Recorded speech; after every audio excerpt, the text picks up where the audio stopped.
The Knicks postgame show is presented by Tri-State Audi. Visit your Tri-State area Audi dealer today. 100 apiece. About 2 minutes ago, Julius Randle ties a career high with his 8th. Knicks up 3. Cleveland down 2. Last chance. Donovan Mitchell. Great D by Isaiah Hartenstein. It comes out to Evan Mobley for the tie. No. And the Knicks prevail, snapping their 4-game losing streak as they beat the Cavs tonight, 105-103. Great to have you with us from our Delta MSG studios. Bill Pito along with Monica McNutt. This is the type of game that the Knicks, especially on their home floor, have not been able to hold on and win. But tonight, Monica, a different story. Absolutely. The sense of urgency and the commitment that this team needed. We talked about it both at halftime and in our third quarter hit. Julius Randle set the tempo in terms of the level of commitment to winning and finding a way at all costs. Obviously, he had a monster night, but truly he set the tone against the Cleveland Cavaliers squad that is stout defensively and has plenty of fire offensively. Randle with 36 points. I mentioned he tied a career high with 8 made threes. He had 17 points in the first quarter. Monica, let's go over that final sequence again, because the Cavs with Donovan Mitchell, that's a guy they want to have the ball, right? Absolutely. Down 2, here we go. Yeah, so Donovan immediately calls for the switch. He gets Julius Randle on him, which is a mismatch in terms of guarding positions. Quentin Grimes originally was there to guard him. The scramble, Evan Mobley, the last chance look. But what is so important about this sequence, guys, is the way that Isaiah Hartenstein got in position to help. He goes straight up, hands up, contests, makes it a difficult shot, does not foul, and ultimately the Knicks come up with the basketball and the win for the game. All right, game summary, Monica. Knicks win up by 2. Note the three-point shooting. Knicks go 17 of 33 from downtown. We're now joined by Isaiah Hartenstein. Isaiah, congratulations on the win. Tell us about the team's defense down the stretch and specifically your defense down the stretch. I think we just did a better job communicating. I mean, I think there was still some breakdowns. I mean, they had some offensive rebounds, but I think at the end we did a good job finishing and good job communicating as a team and playing team defense. Obviously, Hart, you guys have hit a little bit of a rough stretch. Describe the urgency in terms of getting this win and protecting home court tonight. We really needed it. I mean, I think it was like 4 games in a row where we weren't playing our best basketball, especially defensively. Mitch was out, and so I think just me and Jericho just got to step it up, and I think we did a good job doing that tonight. You definitely did, Hart. 22 minutes tonight. You mentioned the absence of Mitch, but let's go back to the final play because, I mean, they would say how to contest a shot in the league without fouling. Yeah. You gave me verticality. You went straight up. What was going through your mind when you saw Julius have to switch out and guard Donovan? Just helping. I mean, Tibbs talks a lot about verticality, and so I was just trying to make sure I made a play and I didn't foul at the same time, make him make a tough shot, and if he made it, we're going to live with it, but he missed it, and so we're just happy with that. Isaiah, hey, thank you so much for joining us, and congrats on the win. Thank you. Congratulations, yeah. All right, so the Knicks win. They were up at the half, Monica, by 5. Am I being funny? No, you are. That game, you got to let it out. Woo, they finished, they closed, they protect the home court. Please continue. Okay, moving right along. Knicks up 5 at the half. Key sequence in the third quarter. They go down 8, and you're thinking, oh, but they were able to stabilize, and in fact, end up leading after 3 quarters of play. Yeah, a lot of the conversation around this squad has been, what can you get out of the bench, right? And I thought Tibbs did a great job with rotations tonight.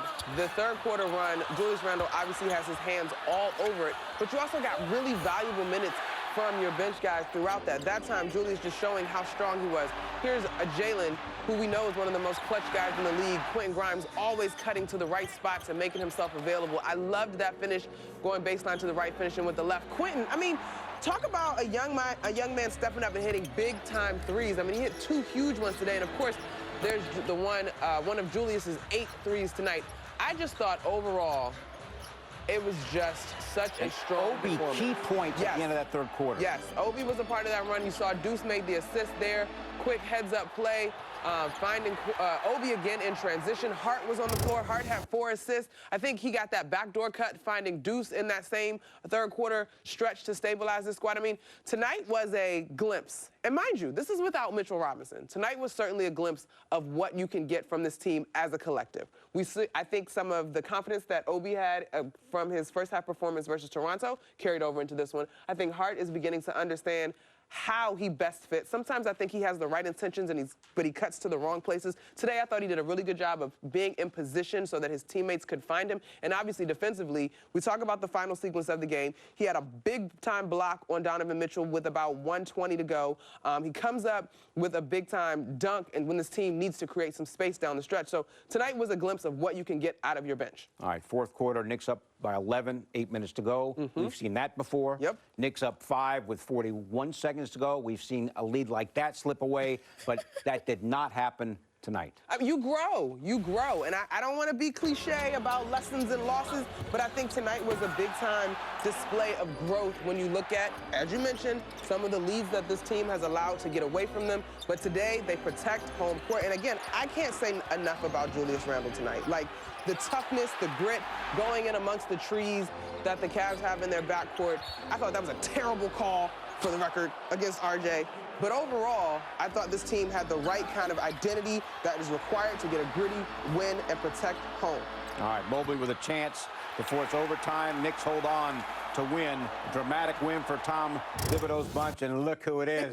Magic. Wally Zerbiak, fresh from the MSG Radio Network. What do you have? Wow, what a game. The Garden was electric, sellout crowd, big-time possessions down the stretch. And, Julius Randle just hyping up the crowd at the end of the third quarter, 30 and 10 going into the fourth quarter, made every big play down the stretch of that game, hit the big three, got the big rebounds. He's doing everything, you know, playing with heart for this team. It was a big win. 4 losses in a row. Would have been brutal to have 5 in a row. I mean, you said it, Monica, that call at the end of the game. I mean, the foul was out on the three-point line by R.J. Barrett, and Billy Kennedy gave him the and one. It was like, really? And the last thing you want in that possession up 5 is to give up 3 points because it becomes a 2-point game. So just a gritty win by this team that really needed it. Isaiah Hartenstein, we had the opportunity to talk to him a little bit after the game. He was absolutely huge in big spots on defense when the game was on the line tonight. That last possession, I mean, what a play. Donovan Mitchell had 2 possessions down the stretch of the game where he had easy shots at the basket. Actually, 3, it turns out. One where RJ reached in, knocked it out of bounds off him. Then Hartenstein came over and helped the following possession. And then the final possession to wall up, use the rule of verticality, and just stymie Donovan Mitchell completely. And then he reaches over and gets a little bit of a block, and then Mobley, no chance that one's going in. And then the rebound by R.J. Barrett, just absolute joy and euphoria for this Knicks team, Monica. Big challenge not to foul by Hartenstein and Mitchell there, correct? Yes. Big time. Definitely. And I think in the post-game interview with us, Wally, he talked about Tibbs preaching verticality. I don't know if we can see that one more time, because I think this was an example of the little things adding up. Because not only did Hart come up with that block, if you watch the end of that play, he turns around to block out, I can't remember who the Cavs player is, but the idea of doing the little things first and it paying off in big spots, I can't get enough of that. Yeah, and it was huge, Monica. Go ahead. Here you see it. I mean, Donovan Mitchell, and look at the defense by Julius Randle. Julius is doing a great job. So here's Hart on the help, right? Then we're going to have this scramble. Evan's going to get this look. But look, Hart goes to block out Jared Allen just in case, which is so smart because we would have hated the ball to bounce to Jared Allen, do something freaky at the rim. So just the little things pay off. They matter, they matter, they matter. This is a great game and a testament to that. And Hartenstein's a vet. You know, he's been around. He's been in those type of situations. I love that Tom Thibodeau kept him in at the end of the game because he attacks the offensive boards. He attacks the defensive boards. He blocks out, not afraid of the moment. That was winning plays down the stretch of the game, and this was a huge win for the Knicks. All right, coming up, Monica's monitor/Wally Wall. Oh, Let's go. Yeah, let's go. That's the post-game comments from Tom Thibodeau. Big win for the Knicks. They hold on to beat the Cavs tonight by 2. The Knicks postgame show was presented by Audi. Visit your tri-state area Audi dealer today.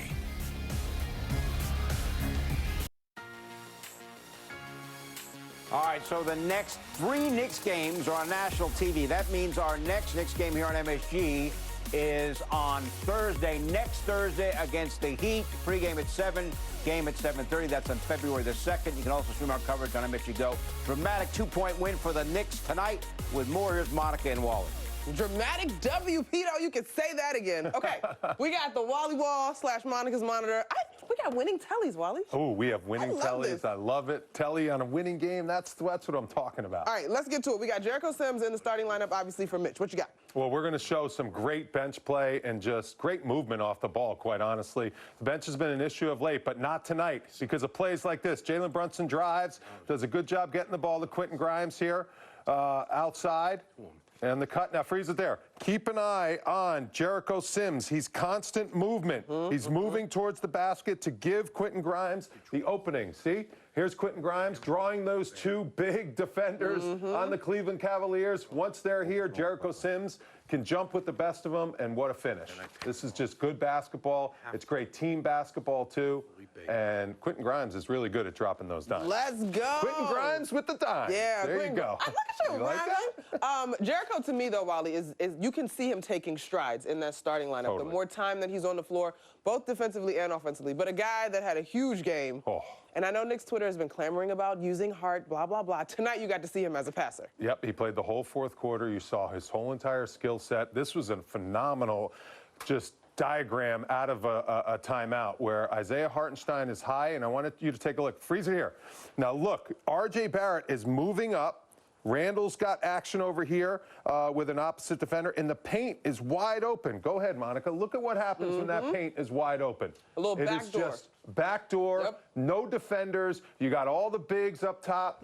This is what makes Hartenstein so valuable because you have the rim protector guarding him over above the three-point line, so there's nobody back here to protect the rim, and Deuce McBride can really use an easy two like that, and he got it. Just a little tie in here. That's a backdoor cut like the Princeton offense. Yes. That my Hoyas run, that our Hoya got a win tonight. Right. Shout out to Patrick They Ewing. did? They beat the Yes, ball. Oh my God, finally. Oh. Sorry, Pito. We're a little off track, but Patrick Ewing is a Knicks fan. Back to you, Pito. Monica had to drop the Georgetown on here. I did. Bam Adebayo goes bam for the Heat. We got great stuff coming up next on the MSG 150.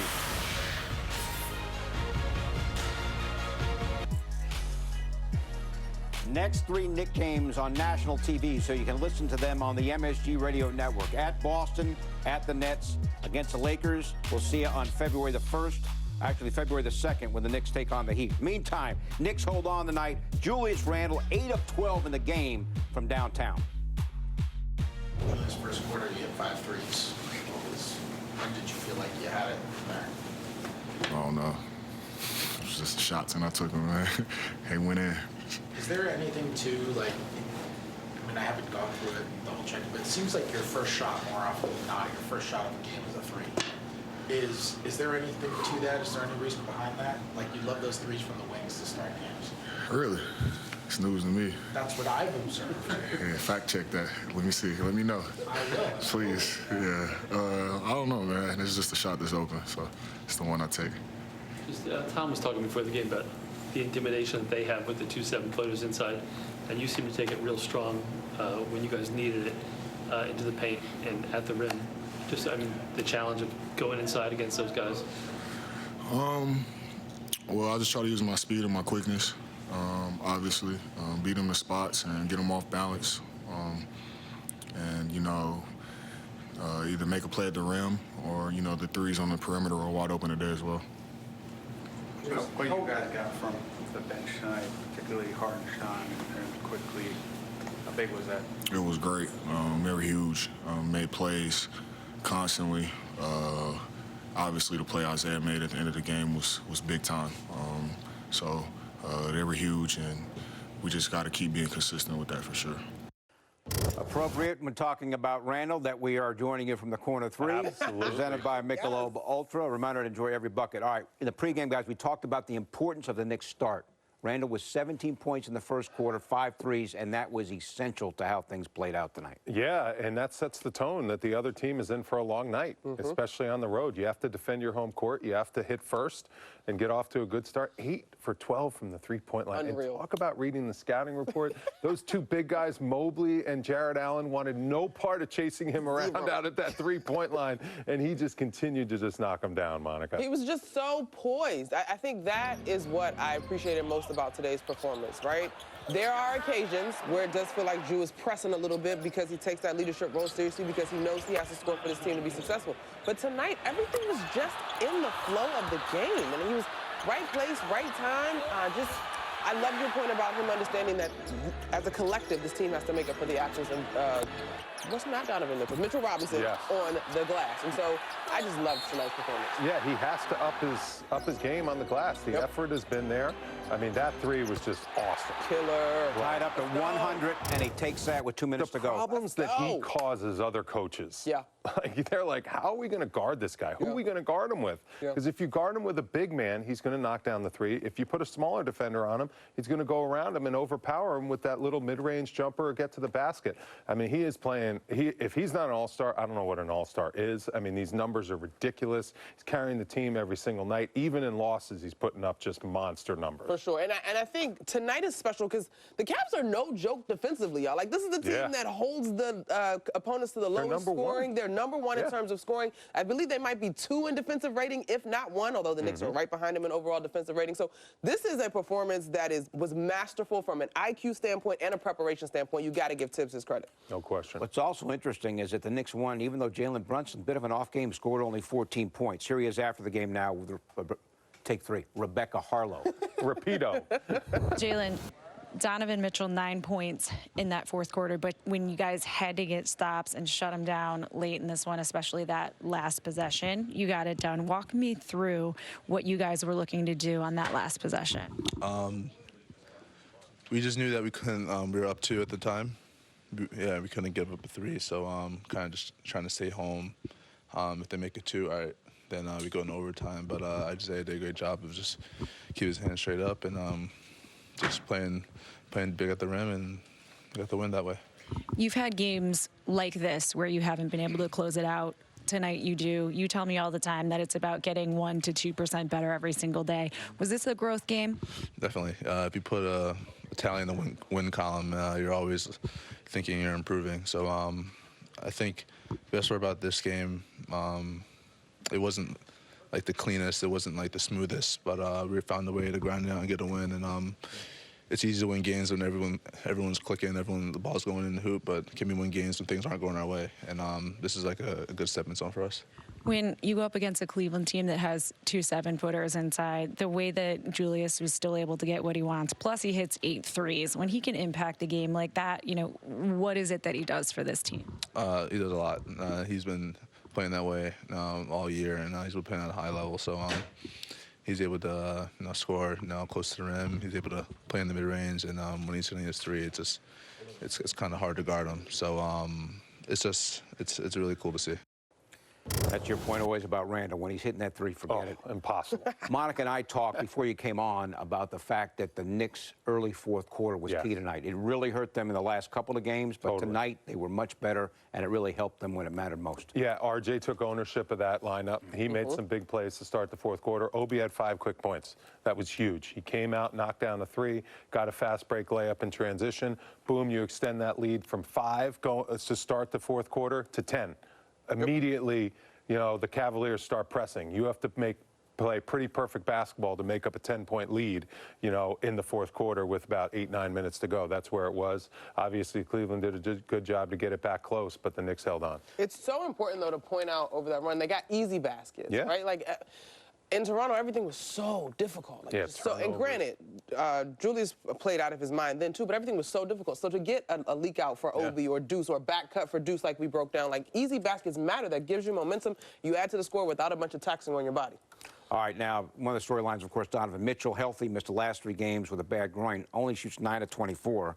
And Darius Garland didn't shoot very well, only 6 of 17. And those are 2 players that the Knicks had to slow down, and while each scored in the 20s, neither shot the ball well. I'll tell you, Quentin Grimes' defense, when you watch him in person, it's outstanding. I mean, he is draped all over 2 all-stars and makes their life very difficult every single night, fights through screens, and then Quickly comes in, too. Quickly is really good on-ball defender, and he's going head-to-head against 2 guys, Donovan Mitchell and Garland, that are big-time players. Those 2 guys defensively were outstanding tonight on those 2. I think Quick has been great defensively, but in the fourth, you saw Donovan look for Quick and get off of Quentin Grimes, right? Yes, like, and Quick, he tried to get the switch. Yep, and Quick did a great job. Sometimes you just got an offensive player that has the advantage. It was tough shots by Donovan, but I think looking to get away from Grimes speaks to exactly what you're talking about. All right, Quickly, of course, missed the last game in Toronto with a sore knee. Really important to this team. good thing for the Knicks that he obviously was able to play. So the Knicks get a very important and much-needed win, snapping their 4-game losing streak, winning 105-103 over Cleveland. We'll hear from Knicks coach Tom Thibodeau when we come back right after this.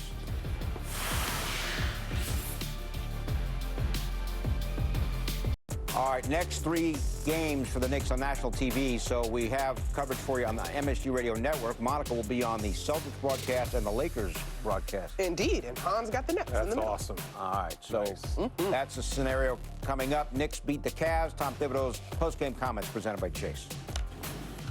Questions? Hey, last time you guys played Cleveland, you here at the Garden, you won by 11. McBride and Quickly were great against Garland and Mitchell. Feels like again tonight, Donovan just 9-24 from the field. Was that the game plan tonight, to shut those guards down? Or the idea was to try to make them work. They're so gifted and talented. Sometimes it works out. Like they also miss some shots that they normally make. They're a real good team, and they're tough to match up with. So It's almost, you blocked him 3 times in a row at the end, I think. RJ got him, and then Isaiah got him twice. When he's getting the ball, he's, coming to the basket, okay, we got one more stop in us. Is your mind kind of feeling that? yeah, well, and oftentimes these games, and we've had a number go against us. It's an offensive rebound. It's a loose ball, and they had recovered a couple balls that were deflected, and sometimes that's the difference. But I thought Isaiah made a huge play with verticality, which obviously was huge for us. RJ, same. And then we had a number of guys. I thought our bench was terrific tonight. The start of the 4th quarter was huge for us. Another phenomenal game by Julius. Talk about that, but also talk about the contributions that Isaiah made defensively, especially on the boards. Yeah, in Julius' monster game, I think it set the tone for us in the first quarter. I think he had 17 in the first quarter. His rebounding has been off the charts the last, 15, 20 games. So that part is huge also. But our bench was really, really good tonight.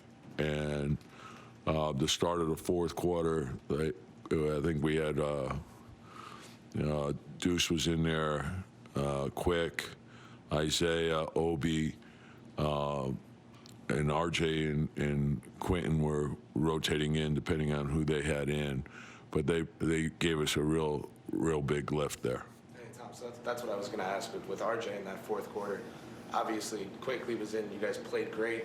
Was that because of who RJ, I saw you with Quentin on Donovan. Was that because of the matchups, or was that more part matchup? With those starters when RJ was Yeah. there, you really liked what you saw from that group? Part matchups, part how the game was going, and we were trying to give RJ a break, and then we got on a little bit of a run there, so we went a little bit longer with it. But those guys are going to, I want to try to keep them fresh, so we're going to rotate them around. Joel, how much did you need this win after losing 4 in a row coming in? Yeah, and that's the thing. It's like you got to keep fighting, and you got to fight the good fight. So sometimes you fall short, and then you got to work your way out of it. It's you work your way out of things together. You can't do it by yourself. So sometimes the ball goes your way, sometimes it doesn't. But come in, be consistent, play with urgency. And then they don't stop. We can't feel too good about it. We got to go to Boston tomorrow, and we got to get ready for them. You had the early start, Julius, with the 4 or 5 threes in the first quarter, and then maybe only hit one the next couple of quarters. Did he change the way he was playing, or?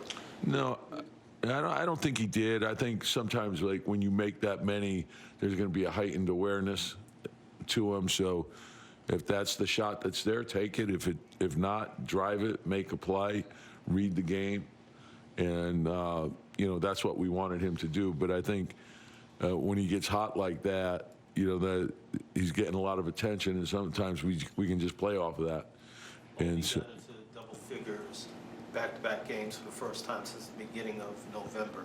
What have you seen? Yeah, I like his aggressiveness. I think, he's doing a good job. He's mixing it up, too. He's not settling. He's driving the ball. He's running the floor. He's shooting the open 3. So there's the versatility to it. So want him to continue to build off that. It looks like his rhythm is coming back around. Regarding Obi in those settings, sorry, last quick one. It feels like he really has been taking guys off the dribble, and Fred's asked you about Quinn being super great at that, but is that something you've kind of empowered him or encouraged him to do? Yeah, it's something that he's done, and he's sort of, I don't know, maybe it got away from it a little bit, but he did it last year. He did it well in college, and he's very, super quick and can change direction, and get the shot off, and I like the way he's attacking the basket. I think when he goes to the basket like that, good stuff's going to happen. I don't know if you addressed this already, but Isaiah was just saying that when he sees that last play coming at him, he's got you in his head. Verticality. It was terrific.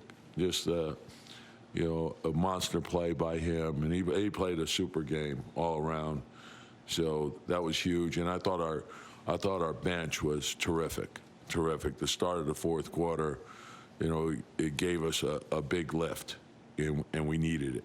How the first half on Sunday the bench played well, and now tonight probably played well all of its minutes. How important is that bench? Huge. And I mentioned it earlier.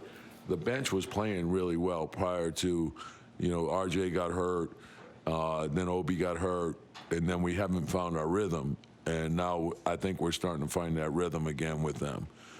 These last two, Obi scored now double figures in both, and he was aggressive tonight, even kind of making a few plays off the dribble. What have you just thought of what he's given you the last two games? Are you on load management? What do you mean? No, I just answered the crowd. I was just messing with you. So, no, I loved his aggressiveness. He's mixing it up too. He's not settling. So it's some drives to the basket. It's running the floor. It's shooting the open three. But his aggressiveness has been huge. And you're right. Like in the Toronto game, our bench played very well in the first half. We didn't play well to start the fourth, but tonight we played both stretches, played very, very well. And Isaiah played a terrific all-around game, first, second half, everything. Isaiah was saying that I guess Achilles was bothering him early in the last week or so. He kind of feels physically better. Do you see that difference in him? Yeah, it's something that he's had and he's dealt with, and I think he's an expert on his body. Our medical people have done a really good job working with him as well. But when he's moving like he is right now, he's terrific. Jumping in right here. The Load guards. management. I started that way before everybody else. The guards defensively, was that one of the big differences tonight for you guys? Yeah, hey, look, Garland and Mitchell, they're a load to deal with on every possession. And so you want to try to make them work as much as you can. Some of it was, they missed some shots that they normally make. But I thought that to have the fortitude to continue to work, you're going to get screened a million times. And they're clever, they're shifty off the dribble. They change speeds, they change direction, so it's like herky-jerky. So your body balance is huge. And, I like the discipline that we had. And, they worked throughout the game, and, we were fortunate at the end. You sound like the minutes police with media tonight. Yeah, I'm watching you guys closely. Julius had the 8 threes, but also just seemed to then switch it up and take it real strong inside. And I like that, like we talked about, I thought Julius set the tone at the start, the first quarter. Very, very aggressive, 17 points. And they were off. He shot the right shots, shot the three, good rhythm. And RJ made a couple really good plays off the dribble where he found him, and Julius was moving very well without the ball. So I think that was huge for us. But it also, we played from the lead, and that was huge as well. And then throughout the game, now obviously when you hit threes like he did, there's going to be more awareness. He's not going to have the space. And then when they're up on him and they're closing harder, put it down and go by people, and that's what he did. So I thought he read the game really well, and we needed every bit of it. A couple second chance baskets for him too. I think that Yeah, well, his rebounding has gone through the roof. Like, so we need him, obviously, to continue to do that. But the last 20 games or so is really, really, really strong. Did you guys need a game like this? You know, not just a win, but a strong 48 minutes against a good team? Hey, well, we need every win we can get. But just for your, but you know, and it's also like it's navigating a season. So obviously we fell short 4 games in a row, and the last 2 games going into the fourth quarter, we're in position to win, and we didn't do enough things to win the game. So then how do you get the urgency to get that done and not to get discouraged, to just get more determined? And okay, we gotta make this go our way. And so that's what I like. That I like the fight in the team. I like the urgency that we had. And oftentimes these games, they come down to, you know, an offensive rebound, a loose ball, a deflection, and that's the difference sometimes between winning and losing. And that's why everything does matter. All the little things matter. You have a lot of younger guys on this team, and I'm wondering, is it when you're talking about those little things and making the improvements under the harsh glare of the spotlight playing for this team, is that something you have to talk to them about, or is that? Yeah, and you know, I love our young guys. Our young guys have been phenomenal. And sometimes we fall short, but they're great workers. They study, they come in, they try to do the right thing every day. And when you have those type of guys, they're going to improve. And so a big part of learning is trial and error. We have to go through it. So sometimes when we make a mistake or it's not perfect, come in the next day, concentrate, correct it, move forward, get ready for the next one. But our young guys they've improved quite a bit. And even you start to look at, you know, RJ's young, Mitch is young, and they've gotten a lot better. So just keep concentrating on the improvement. Everyone put the team first. And we know we got a long way to go. Yep. Everyone good? Thank you. All right. All right. A very chatty and happy Knicks coach. Got Isaiah Hartenstein with a massive contribution. We'll wrap things up after this. All right, we continue. Knicks beat the Cavs 105-103. And guys, as Tom Thibodeau said, really important for this group to win a game like this, especially, Monica, at home. Yeah. Obviously, they've had a better record on the road than they have at home, so that's step one. And then two, I think you heard him talk about so many guys that have been productive. Sims, Hart, Obi, Deuce. Like, you are entering the part of the season where it will be imperative to get production from those guys in a meaningful way. So not only was this a strong win, I think it's an overall confidence boost. Yeah, it just means so much to this team when the bench comes in and plays well. Because when you're that starter and you're grinding against opposing teams, starting units that are really good like the Cavs have, and then you get that little injection of energy from your bench, especially at home, it makes the game so much fun. All right, and also important because tonight beginning a very challenging stretch for the Knicks. They get the win. Our next MSG broadcast is not until next Thursday. Next 3 Knicks games are on national TV. Our next Knicks game here on MSG next Thursday. Be a big game against the Heat. Pre-game at 7, game at 7:30. You can also stream our coverage on MSG Go. Up next here on MSG, it's a better half hour. Knicks snapped their 4-game losing streak by beating the Cavs 105-103. Thanks for watching, everybody. Enjoy the next 3, and we'll see you next Thursday when the Knicks take on Miami.